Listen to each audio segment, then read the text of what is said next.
Natalie Tackling, Minister of Justice.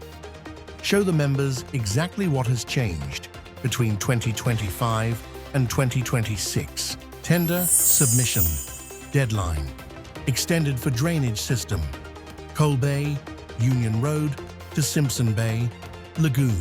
Suspect arrested in connection with 2025 robbery and fatal shooting. Inflation increased sharply in Q2 2026.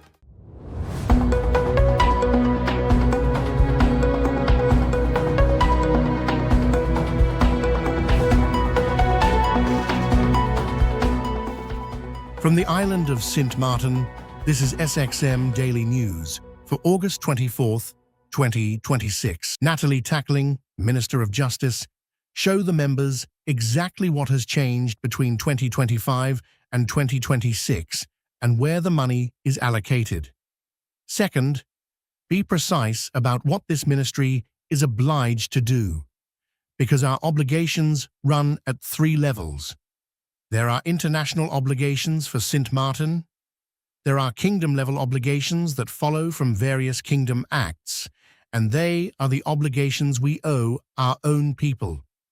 Expanded on the floor of Parliament, on the budget, to the MPs. Thank you for the opportunity to present the Ministry of Justice's budget for 2026 and to set it beside the 2025 budget that Parliament approved. I want to do 3 things with the time that I have. First, show the members exactly what has changed between 2025 and 2026 and where the money sits. Second, be precise about what this ministry is obliged to do because our obligations run at 3 levels. There are international obligations that bind Sint Maarten, there are kingdom-level obligations that follow from various kingdom acts, and there are the obligations we owe our own people under our own national law. Members are entitled to see which parts of this budget are fixed and which parts are ours to choose. Third, set out what this ministry is doing in 2026, the work program with dates attached, and what full staffing of this ministry would cost. I will not read out every line of this budget. The budget book is before the members, and my staff and I are available for detail that the members of Parliament may require. What I want this House to leave with is a clear picture of what this money buys and what it does not yet buy, and what I will come back to report on. Briefly, how I have organized this.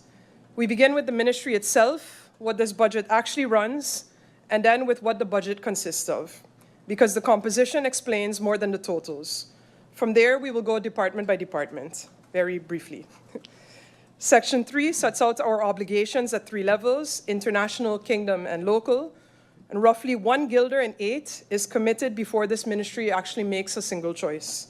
And I would rather show that plainly than have it discovered line by line. Section 4 is policy and delivery, the 6 strategic goals the budget memorandum assigns every non-personnel guilder against, and the work that does not pass through the budget at all, such as the crime fund and our partner-funded programs. Section 5 is people, which is, of course, the constraints of all of this. We close with what I am asking of Parliament. So, what this budget actually runs. Before any figures, honorable members, I want to say plainly what this budget pays for, because a justice budget is easy to read as a column of numbers and hard to read as an organization. The Ministry of Justice is not one service. It is 5 clusters of them. Police and investigation being the first.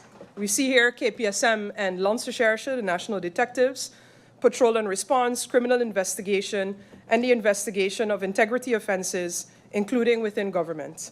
A total of 36.2 million guilders, the largest single share in our budget. Detention and rehabilitation. This is the prison and house of detention.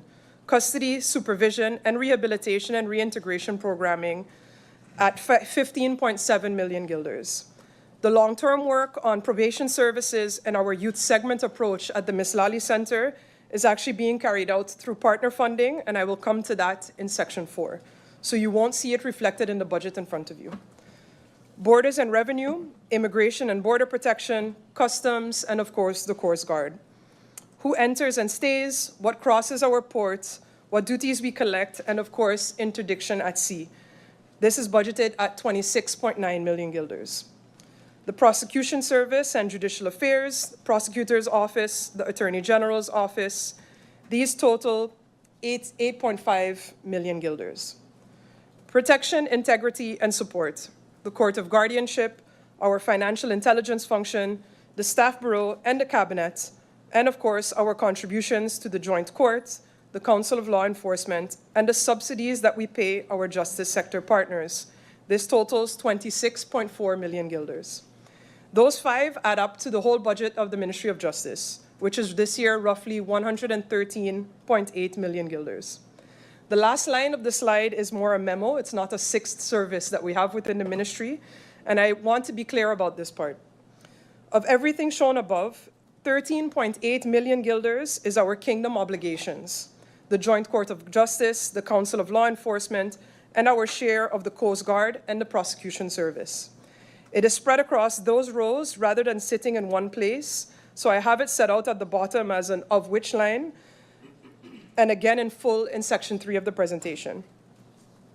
I set the budget out this way because when members later hear about what a policy goal is at risk, I want it to be clear which of these services carry that policy risk. Then our budget at a glance. The ministry's budget for 2025 was 107.1 million guilders roughly. For 2026, it's 113.8 million guilders. This is an increase of 6.7 million guilders, or roughly 6.3%. I want to be straight with the members of parliament about what this increase is and what it is not. It is, in its core, the rising cost of people and obligations that we already carry: salary scale progression, pension, and social premiums on existing staff. And it's also a restructured recording of Coast Guard personnel costs. It's slight growth in our immigration and border protection, and of course, it's an annual increase and step up in our kingdom obligations.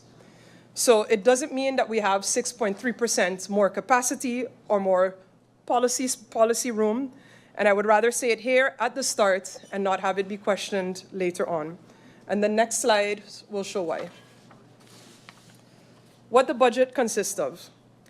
This is the slide that I would ask the members of parliament to hold on to, because it explains almost every argument that follows. Of the 113.8 million guilders in gross expenditure, 79.8 million guilders, which is 70.1% of our budget, is personnel cost. That is the salaries, pensions, and social premiums of the people already employed. It is not a policy choice available in this budget cycle. It is the cost of having a police force, a prison, a border service, a prosecution service, customs, etc. 15.6 million guilders of this total, which is 13.7%, is goods and services. 13.8 million, as I mentioned in the previous slide, 12.1%, are our kingdom obligations. And 4.6 million, roughly 4% of our budget, are subsidies that we extend. So the arithmetic runs like this. Take out the personnel, and 34 million guilders remains in our budget.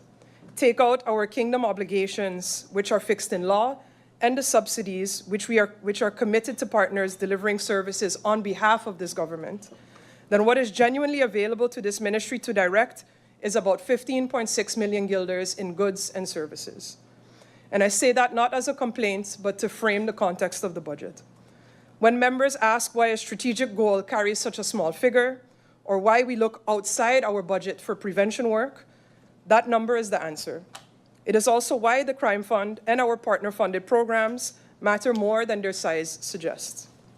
The police force of St. Martin, KPSM, announces the arrest of a suspect in connection with a robbery that occurred at Royal Caribbean Jewelers on September 5, 2025, and a shooting incident that occurred on November 13, 2025, in the Fort William area, which resulted in the death of a young man. On the evening of August 21, 2026, members of the SWAT team of KPSM arrested the suspect, identified by the initials SJF, in the Phillipsburg area. During the arrest, A firearm was found in the suspect's possession.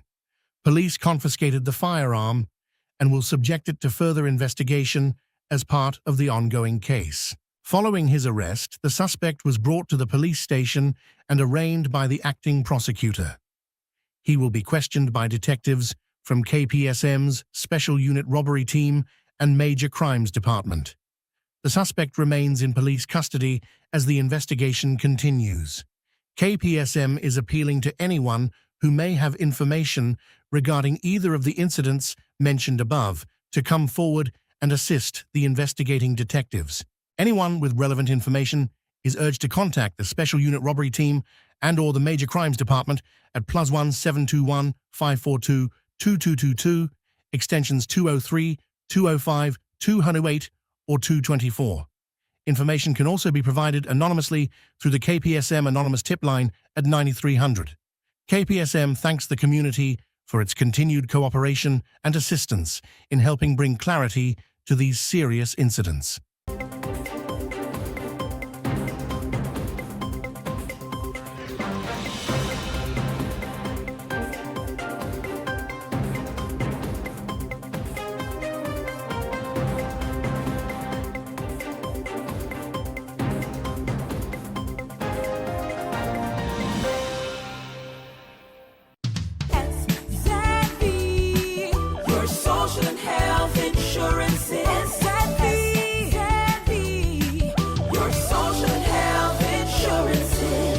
Are you SXM insured? Do you have a valid medical insurance status? SXM is cardless. Request your My SXM account today and enter the virtual office of SXM. Go to sxv.sx and sign up now. SXM, yeah. Your social and health insurances.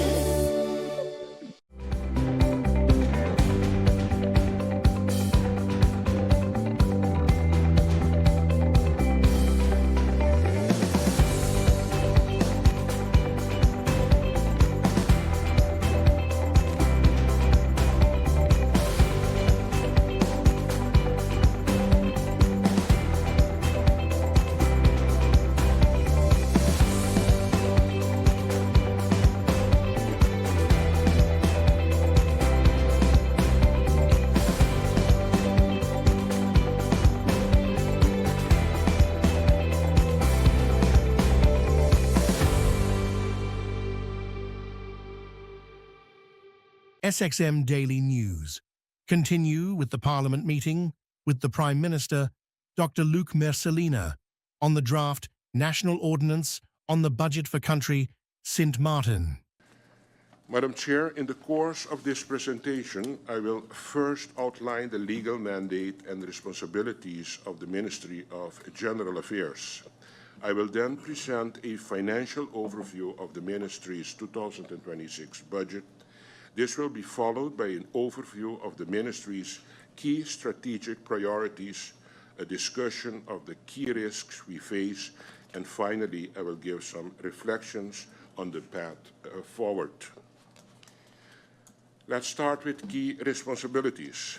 The Ministry of General Affairs occupies a central position within the institutional structure of the Government of Sint Maarten.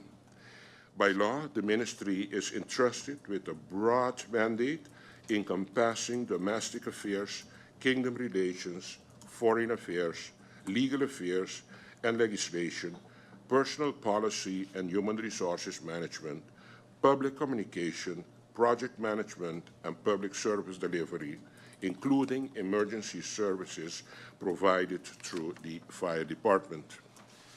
In addition to these core responsibilities, the Ministry serves as the primary provider of shared services to all ministries. These services include HR services, ICT infrastructure, facility management, procurement, document registration and archiving, as well as internal communication. In practical terms, the Ministry of General Affairs is not just another ministry.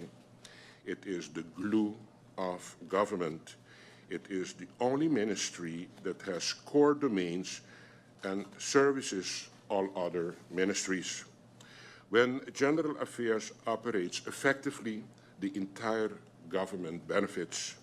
When its capacity is constrained, the impact is felt across all ministries and ultimately across society. Looking now at the financial overview. Madam Chair, the budget of the Ministry of General Affairs for 2026 reflects both the ambitions and the constraints under which we have to operate. Without TWO financing, the total budget of the Ministry of General Affairs increases from approximately 79.5 million in 2025 to 82.3 million Caribbean guilders in 2026. This represents a modest increase of 3.4%. While any increase is welcome, it must be viewed in context. This growth does not create significant fiscal space for new investments or large-scale recruitment. A considerable portion of the increase is absorbed by mandatory expenditures, including salary indexation and the settlement of outstanding financial obligations accumulated over previous years. Personnel expenditure remains a primary cost driver within the ministry. It increases from approximately 31.4 million in 2025 to 34.2 million in 2026, an increase of approximately 9%. This allows for some additional recruitment in P&O, Legal Affairs, ICT, and the Fire Department of St. Martin. However, this increase remains hugely insufficient to address the structural undercapacity within the ministry. To illustrate, while the ministry requires an estimated 455 positions to fully meet its legal and operational responsibility, from these 455 positions, at this particular moment, only 271 positions are currently budgeted, with approximately 255 positions. So I repeat, from the 455 positions that is calculated necessary for the operation of government, only at this moment we have 255 positions occupied. This government is functioning with 200 less civil servants than is required. Of the filled positions now, less than 20 are senior management, legal or policy staff. The majority share of the filled positions are operational, such as front desk personnel, first responders, and cleaning and security service. In other words, there is not just a structural gap of nearly 200 vacant positions, but there is also a management gap and a know-how gap when it comes to the critical policy areas of the Ministry of General Affairs. As a result, the government is struggling with institutional capacity, but also country capacity. This gap is not theoretical.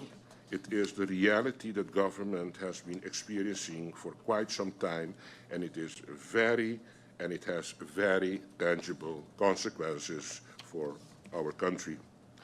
It affects the development of policy, implementation, execution, and of course, of control. It affects the speed of decision-making, the quality of legislative drafting, and the efficiency of the recruitment process, which is painstakingly slow and tedious.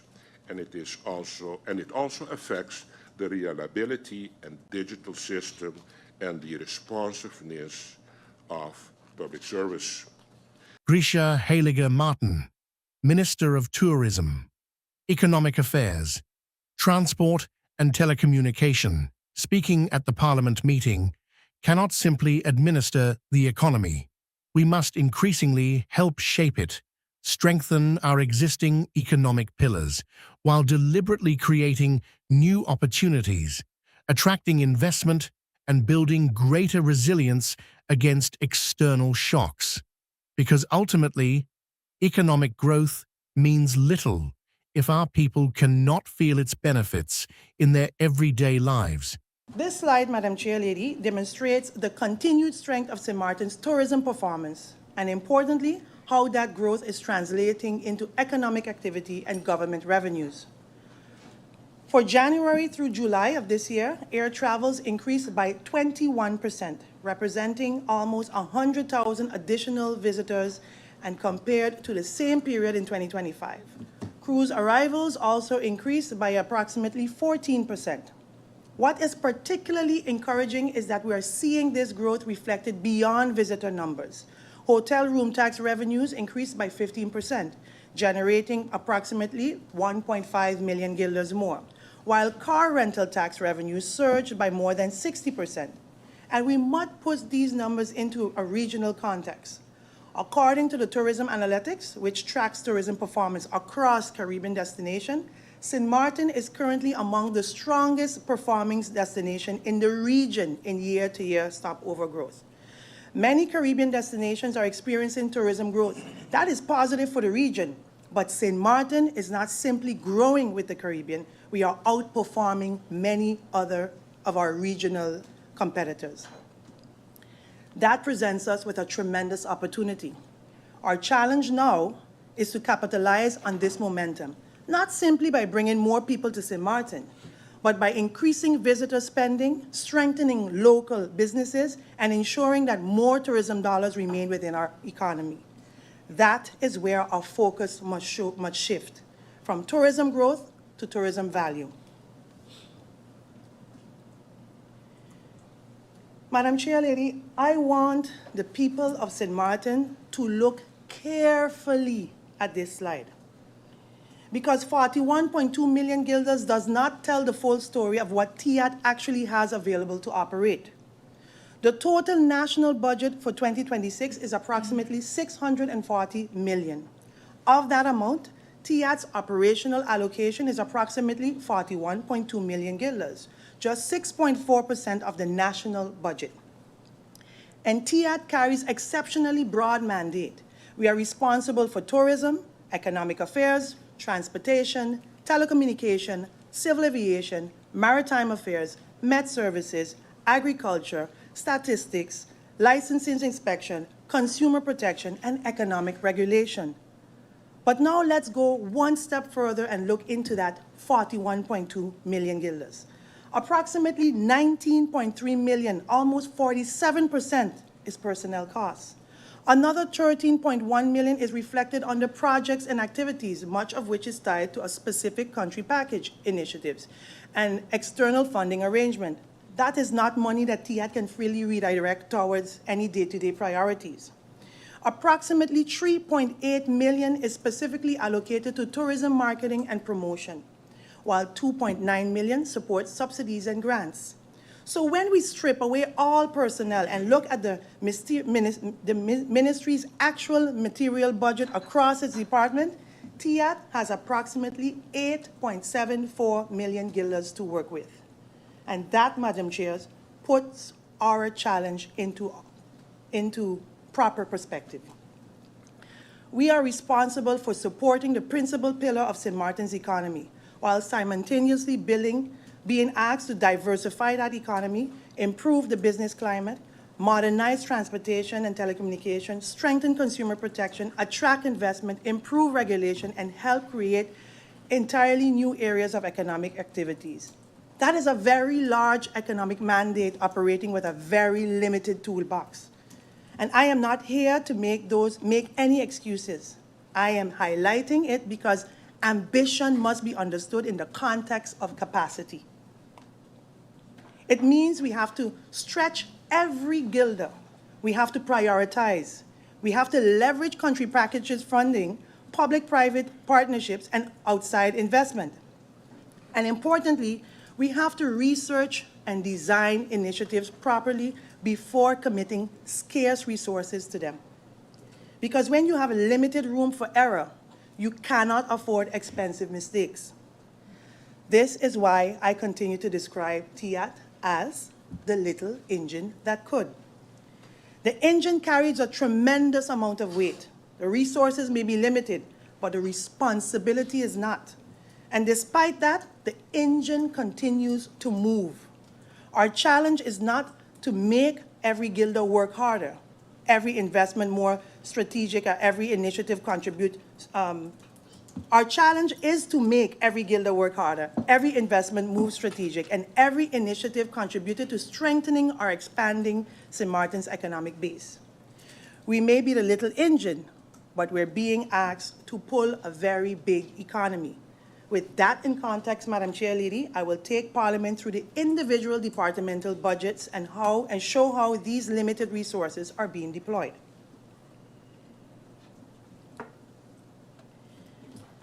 Madam Chair Lady, let's start with the budget overview of my office, which has increased modestly from an approximate 1.77 million guilders in 2025 to 1.89 million guilders in 2024, an increase of 6.6%.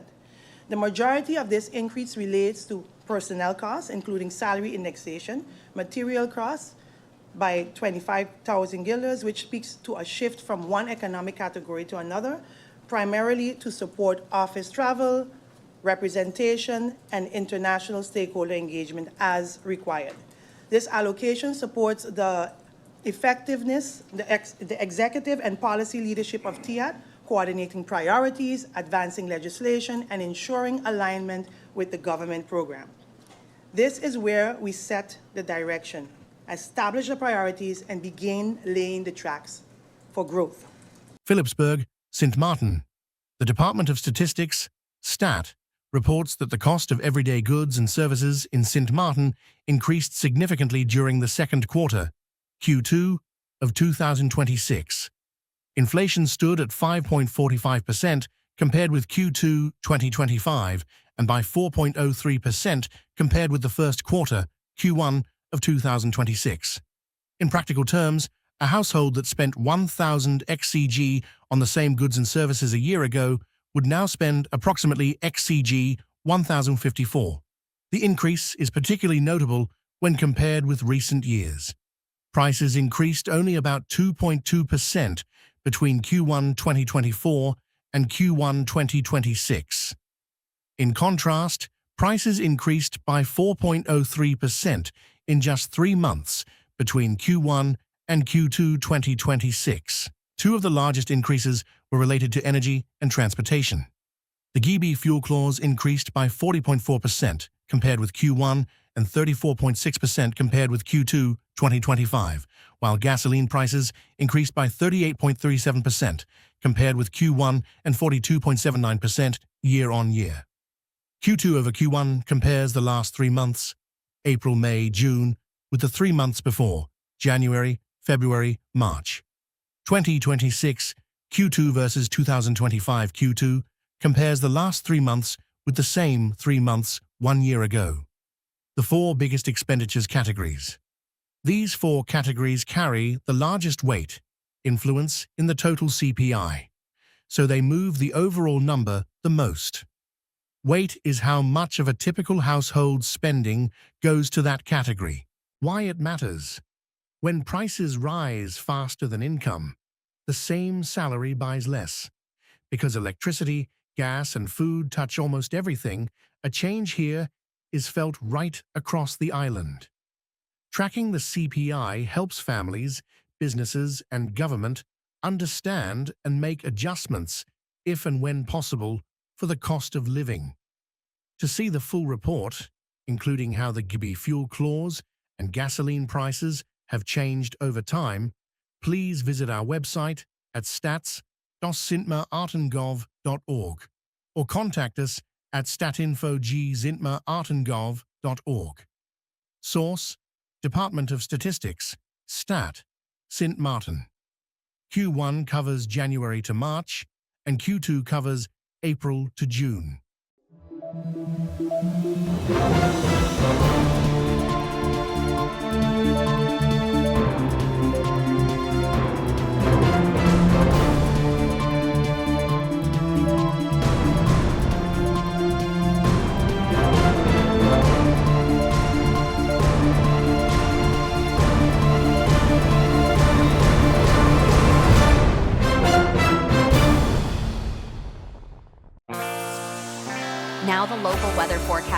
tonight through Tuesday midday, occasionally cloudy with light haze and isolated showers. Surface winds, tonight through Tuesday midday, easterly to east-southeasterly with a light to moderate breeze at 6 to 15 in Mamoframe. Sea conditions, sheltered areas open. Waters state, smooth to slight waves, swells up to 2 to 2 Torafort. Outlook through Wednesday midday, occasionally cloudy with light haze and scattered showers. And now, 3 days weather forecast.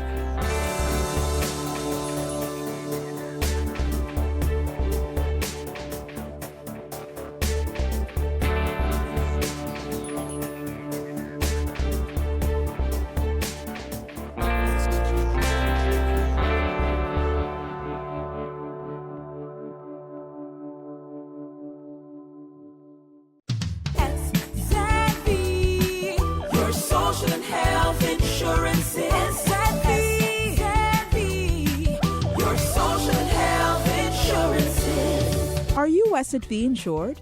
Do you have a valid medical insurance status? SXV is cardless. Request your My SXV account today and enter the virtual office of SXV. Go to sxv.sx and sign up now. SXM, yeah, your social and health insurance is.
The Ministry of Public Housing, Spatial Planning, Environment and Infrastructure, VROMI, hereby informs interested parties of an extension to the submission deadline for the public tender, design, preparation and construction management for drainage system Coal Bay, Union Road to Simpson Bay Lagoon. The tender submission deadline has been extended until September 10, 2026 at 10 a.m. in order to allow interested consultant firms additional time to prepare and submit comprehensive proposals. The extension is intended to encourage greater participation in the tender process and provide interested bidders with sufficient time to finalize their submissions. VROMI considers broad participation in the tender process important to ensuring a fair, transparent, and competitive procurement process. Receiving multiple submissions allows for a thorough comparison of proposed pricing, technical capabilities, qualifications, and overall value for the project. A competitive tender process strengthens the basis for evaluation and supports informed decision-making, while helping to ensure that the project achieves the best possible outcome for the people of Sint Maarten. Interested bidders are therefore encouraged to take note of the revised submission deadline and make use of the additional time provided to submit their proposals. Further information regarding the revised tender deadline and submission requirements can be obtained through the official tender documentation. The Ministry of VROMI thanks all interested parties for their continued interest and participation in this important infrastructure project. This is our SXM Daily Newscast. Thank you for joining us.